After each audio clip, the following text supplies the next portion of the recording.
Welcome back, ladies and gentlemen, and we're also joined now by Dr. محمد عبدالحليم, the political analyst. Dr. Abdulhalim, thank you very much for joining us. My pleasure.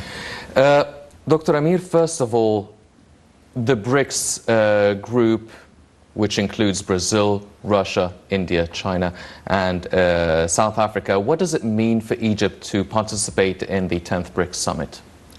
It means that we are starting now to draw a new political and diplomatic and economic plan for Egypt's future about the realities that's going on in the international community. Mm-hmm. Now the BRICS, they had this vision since 2015 that they had to be stronger against all the obstacles that they're meeting in the exportation and economy and all sorts of things concerning the United States and Europe. Now we have seen that there is economic war between the United States and China. Mm-hmm. That means that the Chinese had a good vision about it. They had to form their own bloc, economic bloc. I think that this economic war is always about the growth, economic growth, about some countries. And we, as Egypt, we have a vision that we have to be independent in mm-hmm. our resources and our industry in the coming years. So it would be wise, of course, to seek the same path as these countries are seeking. It's mm-hmm. the coalition, that there would be no one unilateral force dominating everyone, which is Washington. Mm-hmm. No, there will be several countries, which is, in this case, it's Brazil and South Africa and all the continents, South Africa, India, and Russia, of course. It's about every country has its own force and its economic and political decisions to take. So that means that we are trying to take the same path to say we are independent. Mm-hmm. Why not that we join those who are this and they have the same willingness as us? We have a vision that, meaning that we have good relations with everyone, doesn't mean that we have to abide to the regulations and orders of Washington or Brussels, for instance, for the European Union. Mm-hmm. So that's a clear message that our plan is the independence in our decision. These countries are seeking to form now a new economic zone which will be liberated from the dollar, for example, as a currency. So this gives new aspect of Egypt as a new power in the Middle East, especially that we are working in this Suez Canal industrial zone, that we're seeking the Chinese and the Russians to work there. I think that they won't come if they will find that a country like Egypt is still abide by bureaucracy and some regulations from outside like Washington. Mm-hmm. Giving them the good sign that we are following the same ideology like you, we seek to work like you, we are independent and sovereign like you. That means that, as President Sisi said, in 2020, there will be a huge difference in Egypt's state in the world. Yes. Well, Dr. Abdulhalim, the President has actually entrusted former Prime Minister Sharif Ismail in actually going and attending the BRICS summit in Johannesburg. Now, how do you explain the choice of President Sisi's of former Prime Minister Sharif Ismail going there?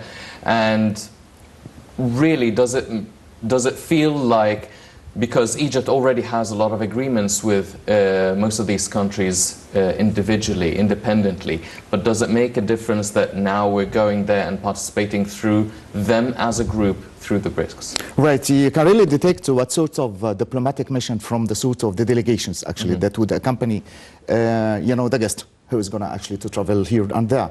The fact that Mr. Sharif Ismail is supposed to be the man of the hour actually, owing to the fact that Mr. Sameh Shukri, Foreign Minister, is supposed to be, for some circumstances are quite busy. But in the meantime, Mr. Sharif Ismail is supposed to be the man of the time, insofar as he has got a straightforward and a first-hand knowledge actually about the world affairs, particularly of Johannesburg, of South Africa. This is at one respect.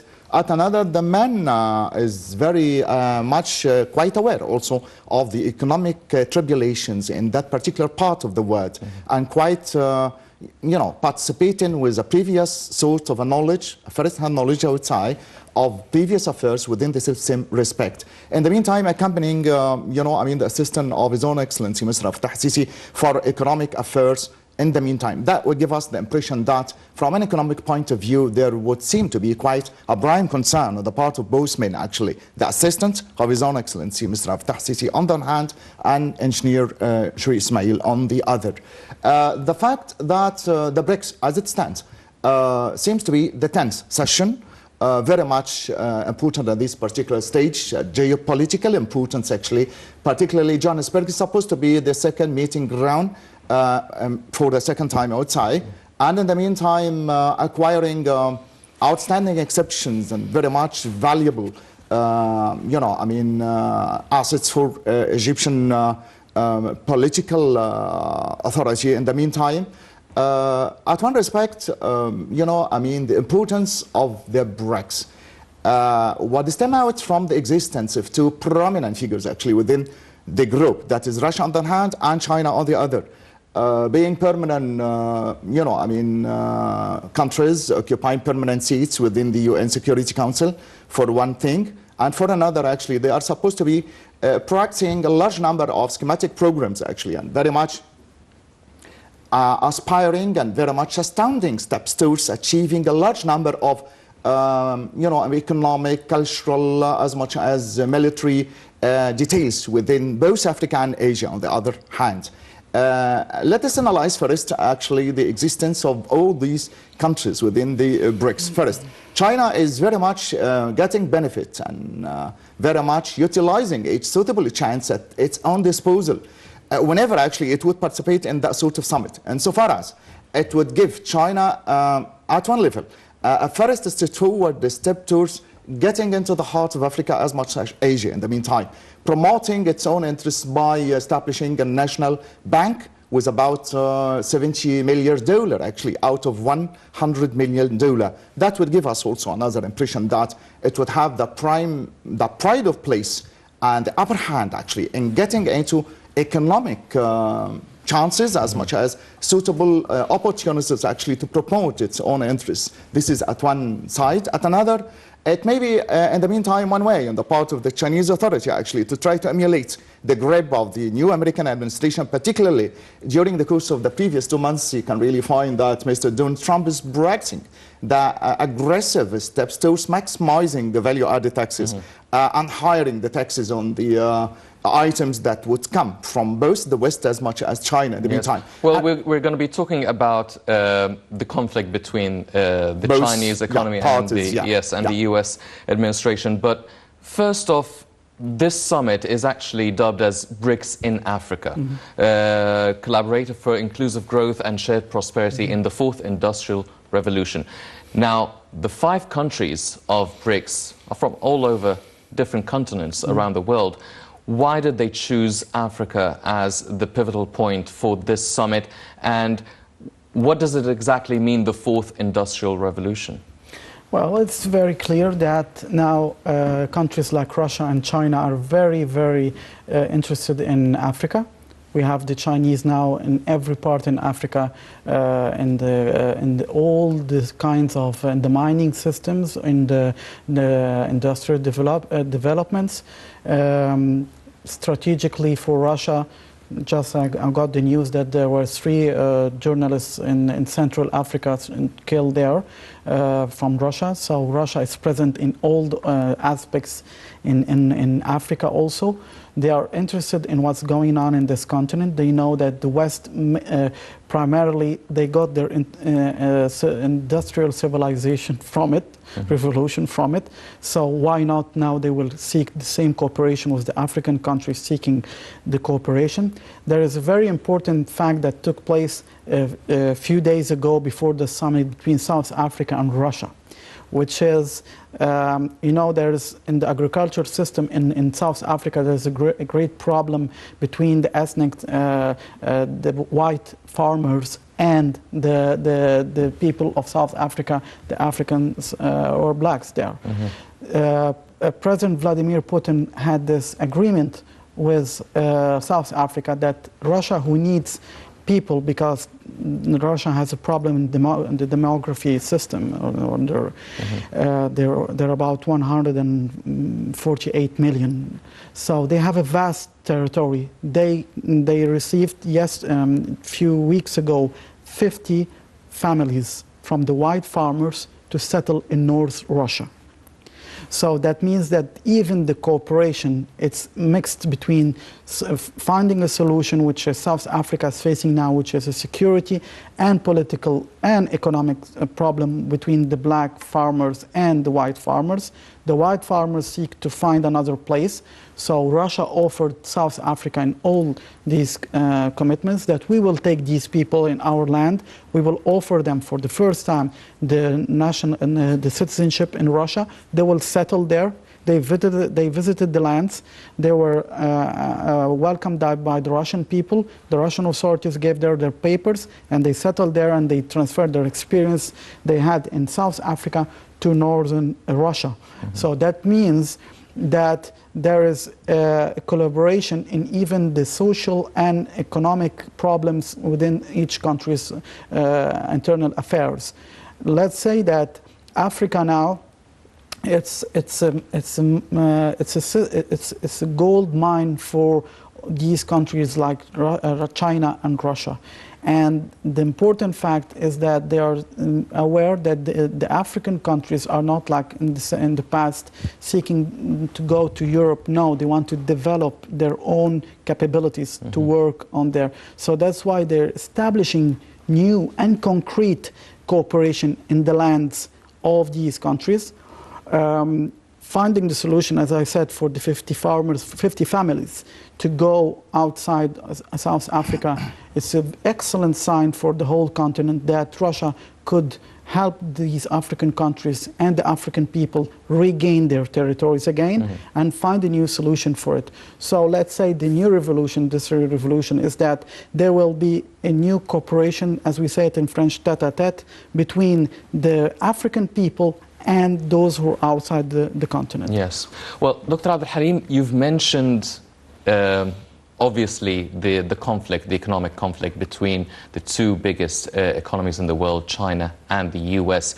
Do you feel that in light of this conflict, this BRICS summit has probably even more importance as opposed to the previous 9 BRICS summits?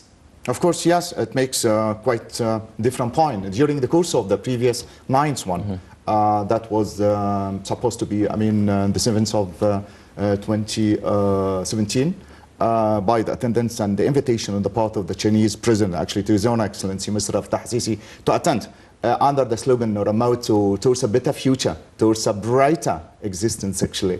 We can really get a great deal of benefit, actually, we as Egyptians, actually, with us political stance as much as the diplomatic relations actually with Peking, with China during the course of the last year, the meeting ground actually of the summit, the 9th one indeed.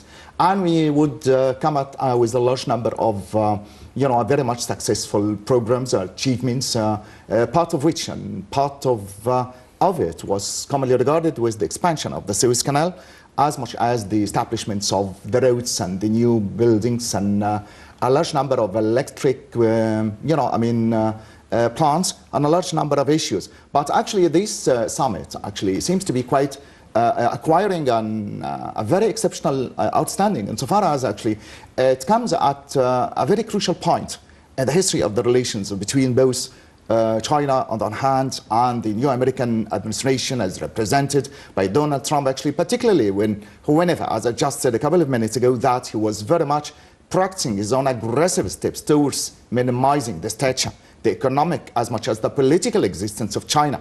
That seems to be quite threatening the overpowering impact and the supernatural grip of the Americans actually here, there and everywhere. That seems to be quite by the initiation of that sort of inauguration of the very much aggressive rule of maximizing the values and the taxes of the oceans and of the items actually coming from here to there, and somehow or another that would make the leaders of the BRICS summit actually a couple of days ago would agree on one finalizing point of view, which is insofar as that sort of sorry about that, aggressive step is to be inaugurated in the part of Donald Trump. We will be in turn actually practicing the self-same thing by maximizing the taxes on the American items, actually.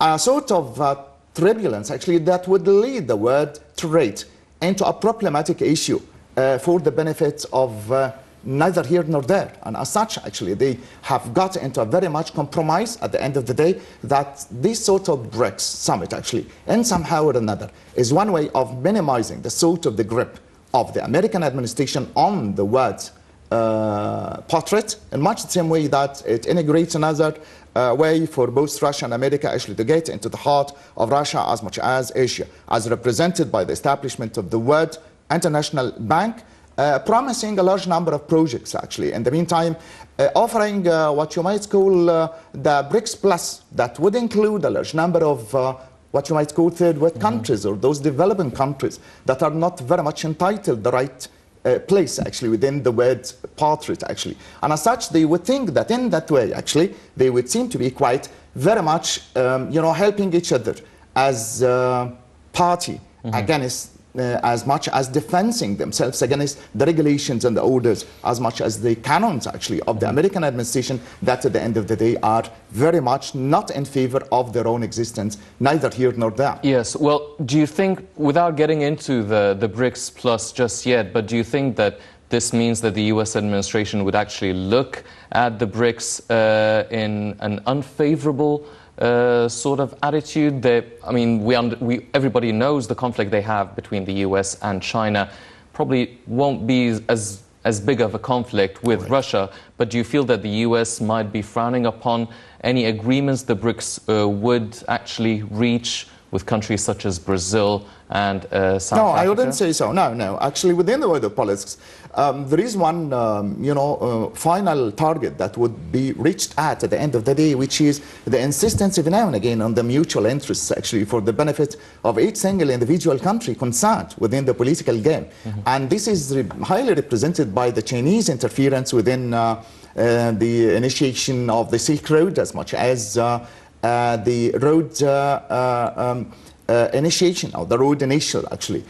Both steps towards these advancements in the Middle East as much as Africa would give us the impression that they are working for their own interests, and they are not quite afraid or very much panicked of the interference of the American side. For one point of view, actually, I could really say that the existence of China as much as Russia as two distinctive nations within the UN Security Council that would have their own way about condemning or commenting on the political affairs, actually, not only within their own countries as much as Africa and Asia, but the world community at large.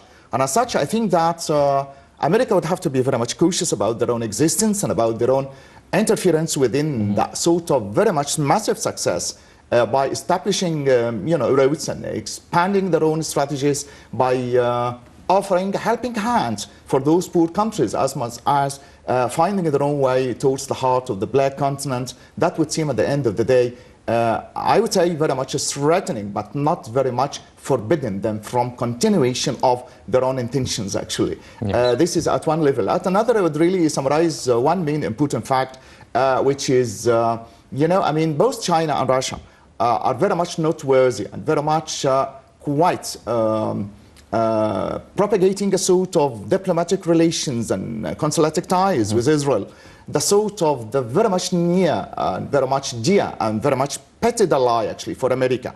And they are very much keeping an eye on both sides, neither to stop their own diplomatic relations with Israel at one side, nor even actually let the chance to be actually propagated of frowning on them upon by the American administration. And on a third level, actually, they are very much keeping an eye on achieving and attuning and continuing their own achievements within the Middle East, as much as Asia and Africa in the meantime. Well, Dr. Amir, the talk about the BRICS Plus, now, would it be in favor of the BRICS countries to actually include other countries? I mean, if countries such as Egypt and other countries are participating in the BRICS, they're not really the primary beneficiaries of the BRICS agreement, because the prime beneficiaries would be safe to assume that they would be the 5 BRICS countries. But what would it mean for the BRICS organization, the BRICS group, to include other countries? And what sort of criteria would it be to actually choose and include these countries? Well, it's very clear that all these countries, when they met together and they installed BRICS, they had the intention to stabilize or establish a rule that will spread afterwards. They won't stay as they were. This is the plan. But they're not telling us this now. It's coming with time. And let me give you the example. The surprise visit of Recep Tayyip Erdogan, the president of Turkey, who went there and made this diplomatic comment saying, well, why wouldn't you place a T with the BRICS, means Turkey. And then he had this kind of discussion with Russian President Vladimir Putin, and answering to a question about what they will ask the BRICS countries in exchange. President Vladimir Putin made this joke and told him, well, remember, Mr. President, you have told me that you will invite me in a Turkish restaurant in your country. So we'll lift the embargo on the Russian meat before that you invite me there. And Recep Tayyip Erdogan was really stunned by this comment. It was a joke, but it has in its side a new, it's a clear demand that you have to open your market for our products, and you have an embargo against our meat, for example. No, open it, and then we will be friends as you wanted. So that means that they had in mind that they will have broader members, including, of course, Egypt. But every country has its criteria. For example, for Egypt is our strategic place. If that we will be in the BRICS. Of course, when they will have these projects in the Suez Canal, this is a great victory for them, for the Russians and the Chinese, to establish factories there, to establish projects there. That means that they have put their hand with the investment in this strategic place. And Egypt is seeking to be sovereign, that they will have the relations, that people will come and invest here in Egypt, but it won't harm our sovereignty or our decision who would do what in the Suez Canal. So we have the same exchange. We know that these people will respect us, and we are giving them what they need. Concerning Turkey, for example, there's a different kind of Turkey is a member of NATO. But now, and it has the largest army in NATO, but now they have extremely bad relations with the countries of NATO. And on the other hand, we have seen what President Donald Trump has done to NATO lately. So if one day he will join the BRICS, this would be a stab in the back of NATO, that country like Turkey is joining Russia and China in economic collaboration, and in the meantime, how they will do the same thing with NATO. But let's not forget that Recep Tayyip Erdogan he's not thinking about NATO at all. He's doing that as a retaliation for the EU membership, who has been postponed and refused over and over again. So he's giving them the sign that I'm going to your foe, who is Russia. So there are certain measures for each country that wants to join BRICS, and these measures are not just economic, but also political measures that maybe the countries need to meet to join BRICS? Of course, there will be exchange for that. As one Russian analyst said, that if Turkey ever joins BRICS, it will be a great mistake to push them out of NATO. We have to have our own agent inside NATO who will be economically tied to us, but militarily he has the cooperation with the NATO, who is our enemy, but still we know that he's loyal to us because we have this reins of this puppet of the economy. So that means that Turkey is going to play a great role in the coming years in this, but they will, as President Putin gave it in front of the press, it won't be that easy. It won't be easy for the Turks to go in there. They have to give some, let's say, explanation why they want to come. there will be preconditions, and then they will say, okay, yes, but they will say yes. And they will say yes for us if we ask formally, but with conditions. Yes, definitely. This is how the game is. Yes. Well, ladies and gentlemen, actually this 10th summit of BRICS in Johannesburg has its importance, and there's a lot of emphasis on the open world economy. Let's check out this report, and we'll be right back.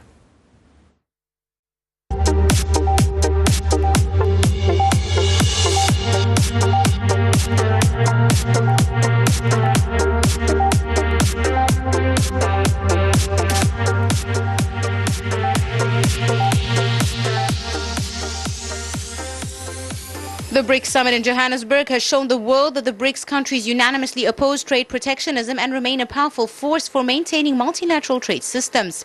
Leaders of the BRICS bloc of emerging economies signed a declaration supporting an open and inclusive multilateral trading system under the World Trade Organization rules. Brazil, Russia, India, China and South Africa agreed to fight unilateralism and protectionism. The meeting of BRICS leaders is the first since the U.S. administration launched a push to rebalance trade multilateralism that Trump has deemed unfair. Russian President Vladimir Putin said the BRICS summit in Johannesburg has emphasized the support for a political settlement to the crisis in Syria and fighting terrorism until its complete elimination. Putin said the group's countries have taken a positive stance on proposals regarding humanitarian initiatives in Syria through ramping up their activity in the humanitarian action to help the Syrian people. Earlier, the BRICS leaders stressed in a joint declaration their commitment to a political settlement to the crisis in Syria through a comprehensive political process led by the Syrians themselves in a way that guarantees their sovereignty.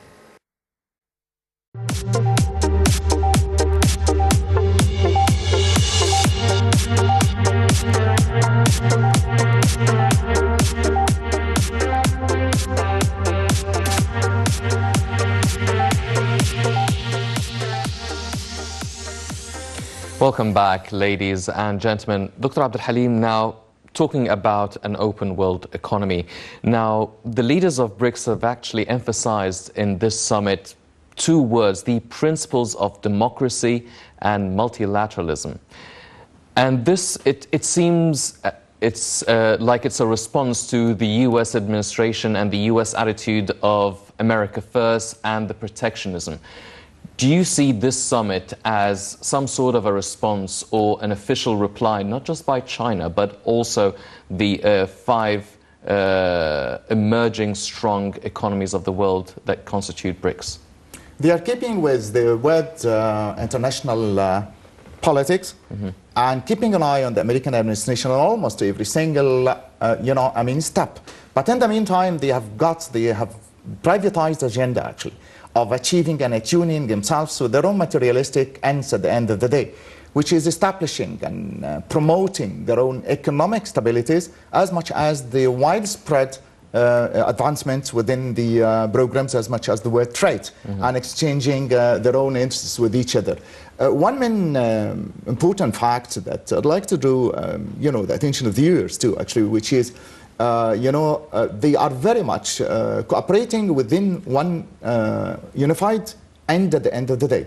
That is fortifying their own existence within the face of the American administration. This is at one respect. But at another, you can really say that there are very much bright aspirations and wishes as much as dreams.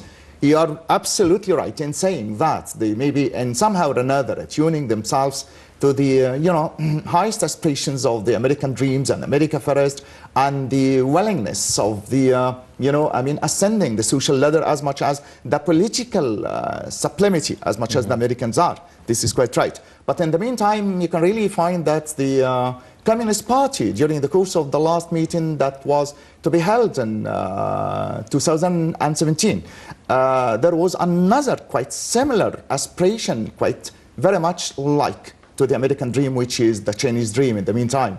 Very much harped on and on every now and again. And I think that the continuation and the consummation of the sort of Chinese dream, actually by the consummation of the 10th summit, Johannesburg, is one way or another of showing the world at large, as much as the American administration, of how empowering their own existence may be, how fruitful their own aspirations may be at the end of the day, and much the same way that they are getting their own way, and in the meantime achieving a sort of one unified force that may be vis-a-vis the American administration at the end of the day.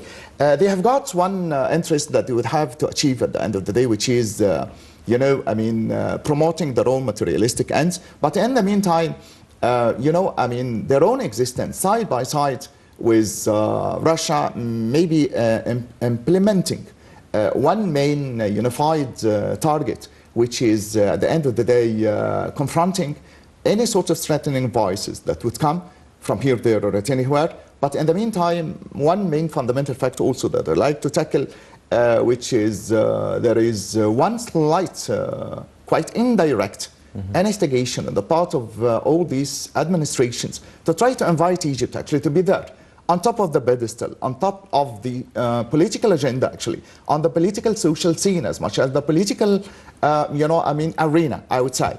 I still remember the insistence of the Chinese president during the course of the last year for His Own Excellency Mr. Abdel Hassis to attend and actually to participate. And I see the reason why Egypt would have another sort of a go towards the consummation of its own existence, being part and parcel of the permanent agenda actually of the BRICS summit, and much the same way that Egypt is assuming the sort of the leadership in the group of 77 during the course of this year, and in the meantime presiding over the African Union during the course of the next December in 2018 and the very beginning of the 19 as well. Yes. Well, Dr. Amir, participating in this summit in Johannesburg, what does Egypt expect? What do they get out of it? What does Egypt get out of it? And already we have a lot of agreements with China and with Russia, having free trade zones and having industrial areas in the Suez Canal. Obviously, Egypt has strengthened its relations with the African continent, so needless to say, it is strengthening its relations with South Africa. What do we want out of this summit in specific? And what does it take to be a member, a permanent member of BRICS? Well, what we are achieving from the summit is that we're saying we are here. Going to South Africa, let's say that geopolitically, Egypt and South Africa are the top of this continent. With all respect to Nigeria and other countries, but economically and in the aspects of developments, both countries are in the same position. But of course, they had much better facilities than we had in a certain time. So we were there to say that Africa is represented also not by South Africa, but by Egypt also. We are there. We are seeking, yes, a candidatureship. And it will be in our interest that very soon this kind of organization would accept Egypt in it, because we are going through a new form of plans in the world. The summit in Helsinki between Donald Trump and President Vladimir Putin draw many things about the Middle East. There will be a new aspects in the Middle East after the Syrian conflict. There will be alliances, economic and geopolitical alliances. So I think that if we are working hard to achieve something in these coming days, or these coming years, let's say it like that, I think that we have to work with these countries. In this specific summit, we were telling them that let's not forget that we are offering new opportunities for these countries to invest. Of course, the Egyptian delegation had its recommendations how to offer our proposals. Each country, as I said, has its own specific way. For example, Turkey, their own president went by himself. We had our delegation in a certain way, but I think that that's because we are working, as you said, in closer relationship with China and Russia now. Let's say we have to deal with every country the BRICS, as their own economic interest. Meaning by that, Russia has two interests. It's always energy and arms sales. Yesterday, Sergei Lavrov, the Minister of Foreign Affairs in Russia, said that Washington is persuading other countries not to buy arms from us, and this is illegal because we have the right to deal with everyone. So this is a very important fact for the Russians. These two things, energy and arms. We have to address also the Chinese. They want to have industrial zones in many countries. So let's offer them the lands where they can have these kind of factories there. India, for example, now. I read today, for example, that the Prime Minister Modi, when he went to Johannesburg, his